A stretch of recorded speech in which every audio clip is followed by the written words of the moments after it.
이번 시간에는 지질시대를 구분하는 방법에 대해서 알아보도록 하겠습니다. 지질시대를 구분하는 방법에는 대표적으로 지층에 들어있는 화석을 분석하는 방법이 있습니다. 화석 중에서도 지층이 생겨날 당시의 특징을 가장 잘 보여주는 대표적인 두 가지 종류의 화석이 있는데요. 그것이 바로 첫 번째는 표준화석, 두 번째는 시상화석이라는 것입니다.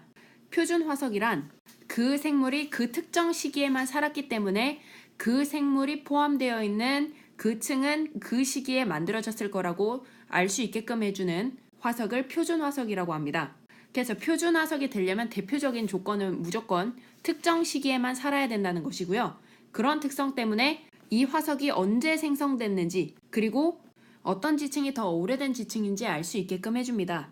그래서 고생대, 중생대, 신생대를 대표하는 생물들이 존재하는데요. 고생대는 삼엽충, 중생대는 암모나이트, 신생대는 매머드, 이러한 생물들이 그 시대에만 살았던 생물들이기 때문에 이러한 생물들의 화석이 발견된다는 것은 그 화석이 발견된 지층이 어떤 시대에 만들어진 지층인지를 알 수 있게끔 해준다는 것입니다. 두 번째로 시상화석은요. 그 화석이 발견된 지층의 퇴적 환경을 잘 나타낼 수 있는 화석입니다. 좀 더 쉽게 설명하면 어떤 생물이 어떠한 조건을 갖춘 환경에서만 살 수 있기 때문에 그 생물의 화석이 발견되면 그 지층이 생성될 당시 그 주변의 기후가 어떠했는지를 분석할 수가 있게 되는 겁니다. 그래서 대표적인 예시를 생각해보면 산호 화석이나 고사리 화석 등이 있는데요. 산호는요, 지금도 마찬가지지만 따뜻한 바다에서만 서식하는 생물입니다. 그래서 산호 화석이 발견됐다는 것은 산호 화석에 발견된 그 지층은 온난한 바다였다는 것을 추측해 볼 수가 있게 되는 거죠.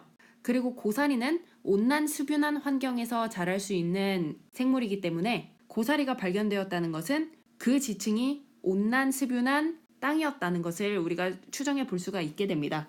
그래서 시상화석의 조건은 온도나 기후 등에 대해서 살 수 있는 적응 범위가 좁아야 된다는 것입니다. 그래서 시상화석과 표준화석을요, 생존 기간과 분포 면적의 그래프에서 한번 분석을 해보면요. 표준화석 같은 경우에는 분포 면적이 넓지만 하지만 생존 기간은 그 시대를 대표해야 되기 때문에 생존 기간이 짧아야 됩니다. 그래서 표준화석은 생존 기간이 짧으면서 분포 면적이 넓은 곳이어야지 이 화석이 발견되면 그 화석이 언제 생겼는지를 분석해 볼 수가 있겠죠. 그리고 시상화석 같은 경우에는요. 분포 면적이 적어야 됩니다. 왜냐하면 특정 환경에서만 살아야 되기 때문에 분포 면적은 작은 것이고 그 다음에 오랜 시간 살아야지 지금도 그 생물의 특성을 보고 그 생물이 과거에도 어떤 환경에서 살았을지를 추측해 볼 수 있기 때문에 생존 기간이 길면서 분포 면적이 좁은 화석은 시상 화석이 되는 겁니다. 그렇게 지층에 들어있는 화석들을 이렇게 조사를 해본 결과 과거 지구에는요, 아래 그림과 같이 살고 있던 생물종이 절반 이상의 갑자기 사라지게 되는 대규모의 멸종이 몇 번 발생했다는 것을 볼 수가 있습니다. 이러한 대멸종 기간들은요, 지구의 환경이 끊임없이 변해왔다는 것을 보여주고 있습니다. 자, 그럼 지금부터는 고잔고 학생 한 명과 함께 지질시대의 구분에 대해서 알아보도록 하겠습니다. 자기소개해주세요. 안녕하세요. 저는 고장고 다니고 있는 2학년 6반 윤준서입니다. 지질시대는 단위가 있어. 그래서 어떤 단위가 있냐면 가장 큰 단위가 누대, 그리고 그거보다 조금 더 작은 단위가 대, 그 다음에 기. 그래서 누대가 가장 큰 단위고 그 다음에 대, 그리고 그 다음에 기예요. 그렇구나. 여기까지 됐죠? 네. 그래서 가장 크게 누대로 나눌 수 있다고 했잖아요. 그래서 전체 지질시대를 보면 시생누대, 원생누대, 현생누대로 나눌 수 있어요.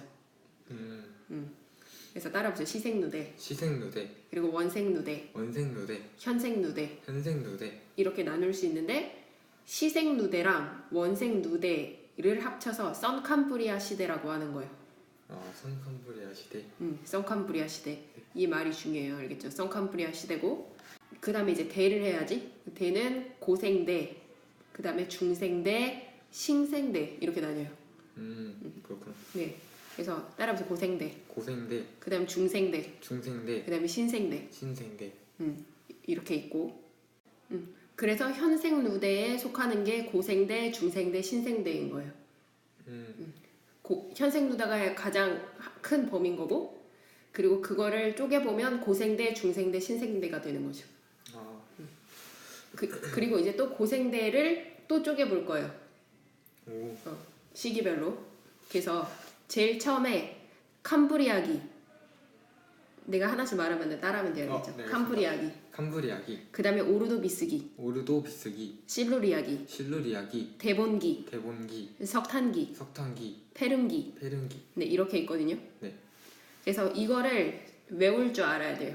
이 명칭을. 그래서 이거를 쉽게 외우는 방법은 캄캄한데 오실 때 석탄을 패우세요. 이렇게 외우는 거예요. 아, 오, 따라보세요. 캄캄할 때, 캄캄할 때, 오실 때 오실 때 석탄을 패우세요. 석탄을 패우세요.